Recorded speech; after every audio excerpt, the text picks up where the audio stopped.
মোহাম্মদ নুরুল আলী আমাদের অনুষ্ঠানের সম্মানিত অতিথি। এই বিদ্যালয়ের অনেক স্মৃতি আমাদের আছে, সেটা বললে লম্বা সময়। 42 বছর পরে এই অনুষ্ঠান উপলক্ষে অনেকের সাথে কথা হয়েছে, আজকে অনেকের সাথে দেখা হয়েছে। অনেক বছর ধরে আমরা সরকারের বিভিন্ন পদে থাকা, দেশে দেশে বিভিন্ন জেলা উপজেলা প্রত্যন্ত এলাকায় কাজ করেছি। বিভিন্ন এলাকায় কাজ করার সুযোগ আমাদের ভাগ্যে হয় না। আজকে মাননীয় জেলা প্রশাসক সাহেব, আমাদের যে ইউনো সাহেব, এসি সাহেব আছেন, এসিডেন্ট ম্যাডাম আছেন, সবাই কিন্তু নিজ জেলায় চাকরি করতে পারেন না। আমরা তো অন্য জেলায় সেবা দিয়ে থাকি। আমিও এখানে সেবা প্রার্থী হিসেবে আপনারা যে আবেদন বা আবদার করেছেন, সে আবদারের সাথে তাল মিলিয়ে বলতে চাই, এই স্কুলের মান উন্নয়নের জন্য আমাদের কিছু দায়িত্ব আছে, অতি গুরুত্বপূর্ণ দায়িত্ব। আমরা আমাদেরটা পালন করবো ইনশাআল্লাহ। আজকে এই যাত্রা শুরু হলো। আগামী দিনগুলোতে এলামনার মাধ্যমে আমরা সাবেক যত ছাত্রছাত্রী এখান থেকে গিয়েছেন সবাইকে সম্পৃক্ত করে একটা সুন্দর কর্মমুখর পরিবেশ বান্ধব এবং উদ্দীপনামূলক পাঠ্যক্রম পরিচালনার মাধ্যমে আগামী দিনে ভবিষ্যৎ সুনাগরিক সৃষ্টির জন্য ইনশাআল্লাহ কাজ করে যাব। বর্তমান নির্বাহী কমিটি, পরিচালনা কমিটি দায়িত্ব নিয়েছেন, তারা কিছু কাজ শুরু করেছেন, যেটা প্রথম প্রমাণ হচ্ছে এই মাঠ। এই মাঠটি অনেক বছর ধরে খেলার মধ্যে সবকিছু হবে, কিন্তু যেটা গুরুত্বপূর্ণ সবচেয়ে বড় সেটি হলো আমাদেরকে আলোকিত মানুষ হতে হবে।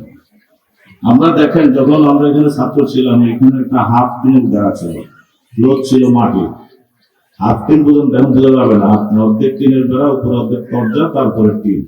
এই বেড়ার মধ্যে বেড়ার ঘরে পড়াশোনা করে আমরা এই পর্যায়ে এসেছি।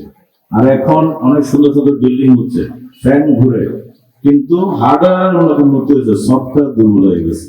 সফটওয়্যার দুর্বল হলে তো হার্ডওয়্যার চলবে না, সফটওয়্যার শক্তিশালী করতে হবে। এবং এই শক্তিশালী করার জন্য শিক্ষকদের দায়িত্ব আছে, অভিভাবকদের দায়িত্ব আছে, ছাত্রছাত্রীদের হচ্ছে মূল দায়িত্ব।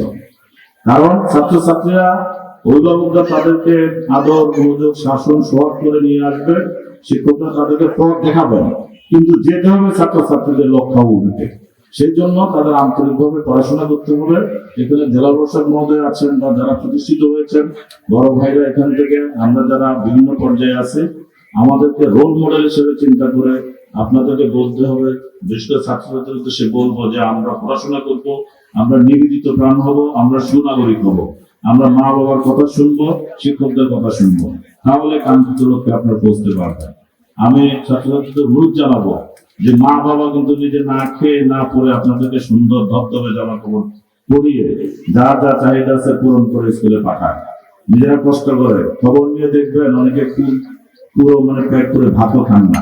ছেলে মেয়েকে খাওয়ান যে আমার ছেলে বড় হয়ে আমাকে আমার ঘর আলোকিত করবে, এলাকা আলোকিত করবে, সমাজ আলোকিত করবে।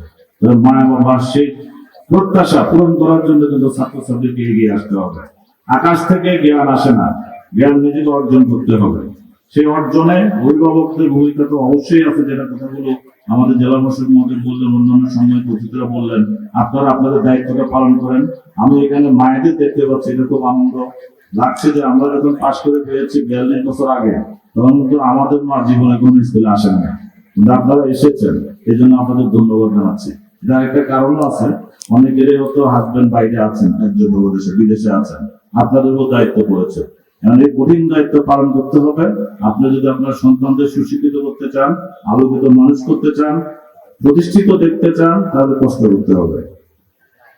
শিক্ষকদের সাথে যোগাযোগ রাখতে হবে, ছাত্রদেরকে বুঝাতে হবে, আপনার সন্তানদের বুঝাতে হবে যে বাবারে ভালো করে পড়ো, তাহলে তোমরা অনেক দূর যাবা।